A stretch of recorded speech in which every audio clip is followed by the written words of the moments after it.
தேக்கு சரளை சரளை மண்ணில் எப்படி வளர்ந்துருக்கு பாருங்கள். 25 வருஷமான தேக்கு.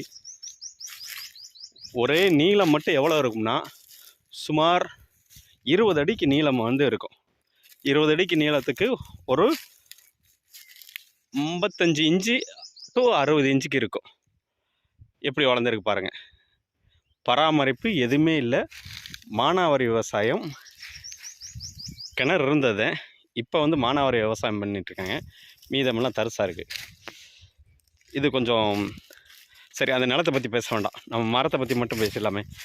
அதாவது தேக்கு மரம், நாட்டு தேக்கு தான். சுமார் 25 வருடத்துக்கு முன்னாடி வச்ச மரம். நெருக்கி வச்சா வளராதுன்னு சொல்லுவாங்க. இது ஏன் நெருக்கி வச்சு ஒரு மரம் மட்டும் வளர்ந்துருக்கு, ஒரு மரம் வளரலைன்னா? இப்போ இதனுடைய இடைவெளி வந்து எவ்வளோ இருக்கும்? மிஞ்சி போனால் ஒரு 6 அடி தான் இருக்கும். ஆனால் இதுக்கும் அதுக்கும் சுமார் 20 அடி இருக்கும். 18 அடி இருக்கும். இந்த மரம் முதல்ல நல்லா வளர்ந்துருச்சு. அதுக்கடுத்து தான் இது வச்சுருக்காங்க.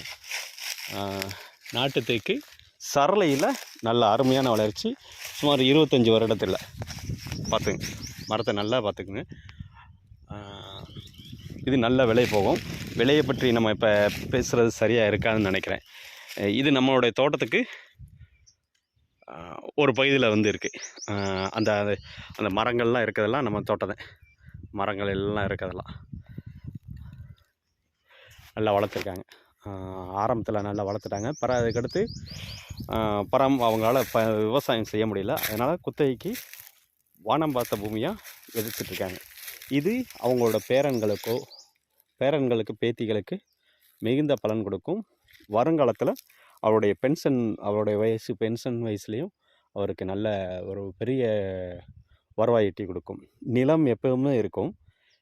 வேணால் இது மரங்கள் வந்து அவருக்கு வந்து பெரிய உறுதுணையாக வந்திருக்கும்.